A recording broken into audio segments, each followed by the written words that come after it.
And that's because, not even because other people are in the house, but the TV's in the house, food's in the house, those clothes I didn't wash yesterday are in the house. I will find anything and everything to do but write. So sometimes I have to kind of isolate myself until I, have no choice but to do it. Yeah, so, any other questions? Are your stories your life experiences?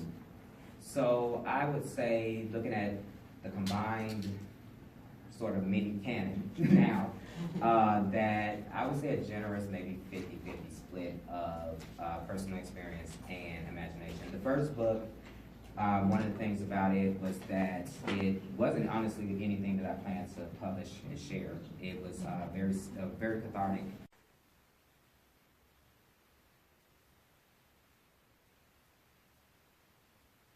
A lot of TV, and I paid attention to a lot of sitcoms and things like that, but also, got into some different books. And at the same time, you're experiencing life, and you notice that nothing has this commercial break. Nothing has this, and now the credits roll, and just being really realistic with the idea that in those situations, nothing is resolved in 22 minutes. That's the beautiful part about, writing another story kind of thing too. But for me, it's not a nice neat package. A common theme, someone just pointed this out to me, that someone's always getting on a plane at the end of one of my books, which I was like, wow, that's very telling.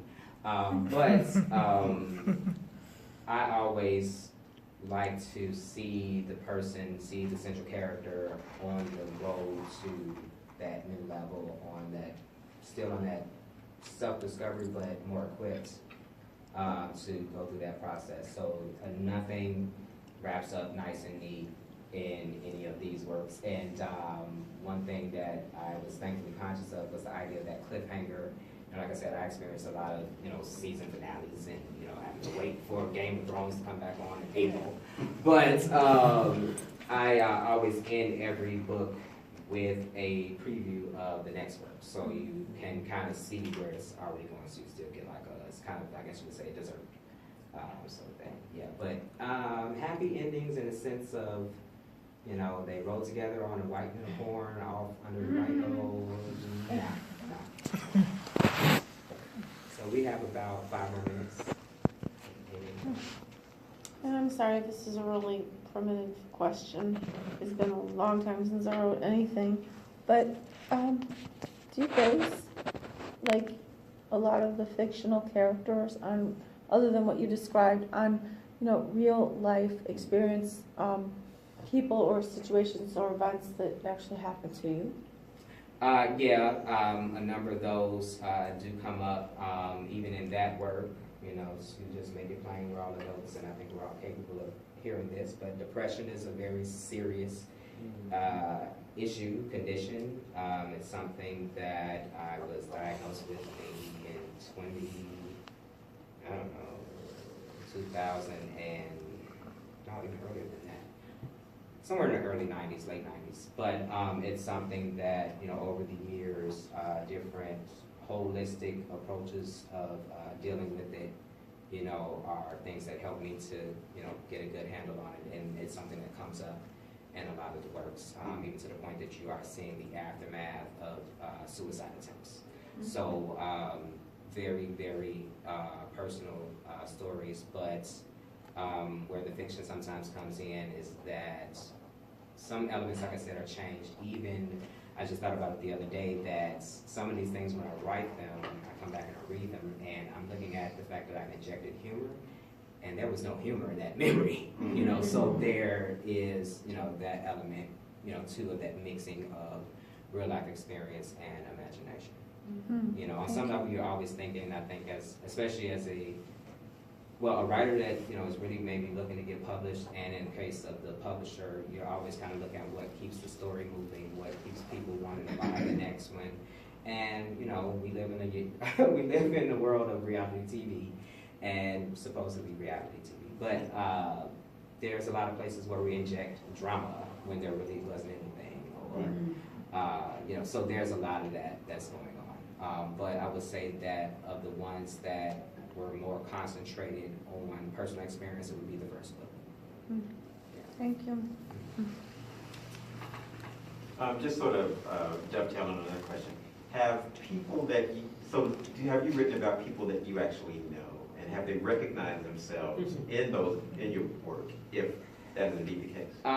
So best example of that is, my middle name is Saran, Eddie S. Pierce. The central character in the first book, and he kind of permeates all the other books, is named for my middle name. And there were different people that inspired me in different ways that shaped my experiences much in the way that I described, even if I changed certain circumstances. And so it started with, if I remember the first manuscript correctly, there were some real true to life names, and I changed those. And then next thing I knew, I guess I've always been a little good at hiding things, but I started to change appearances, where someone was tall, they were now short, where someone was light complected, now they were dark, where they had dreads, now they were bald. There's a lot of that that happens, throughout it, and in a number of instances, if you, for anybody that thinks back on like the Greek classics, I hope I'm getting this right, but you think about a chorus, or what they refer to as a chorus, that there is always this group that kind of speaks as one voice and kind of keeps the story going, adds to the narrative kind of deal. And so there are 4 female characters that pop up in the first book. They're Saran's girlfriends, sister girlfriends in a sense. And they, when I was writing it, while maybe their physical appearance might remind you of one person, their countenance, their demeanor was another person, and what ultimately was happening was I infused about 20, maybe 30 different girlfriends into these 4 characters. So there's a lot of archetypes, just kind of general voices that were influenced by different people, but ultimately turned into something that some days I can hardly recognize myself. I actually, in that first book, I was very nervous about it. So I sent out a draft to a few different people, and 2 friends in particular. Well, one I know to this day I love him dearly, but he probably never read it. No, I don't think he read it. But the other friend was saying to me, because I kind of prefaced it with, I just kind of want to see if you see anything familiar about that reminds you of you. And he was like, which one was supposed to be? So I did that well. But then with the girlfriends, for all that mixing of those different personalities, there's one girlfriend that will tell you to this day, when she runs up on you, if I'm talking about this, she's going to see the video later. I don't care what you say, that's me, that's me. I, of course, refer everybody back to the disclaimer at the beginning of the book. Yeah. So we got about a minute. Well, I thank you all, and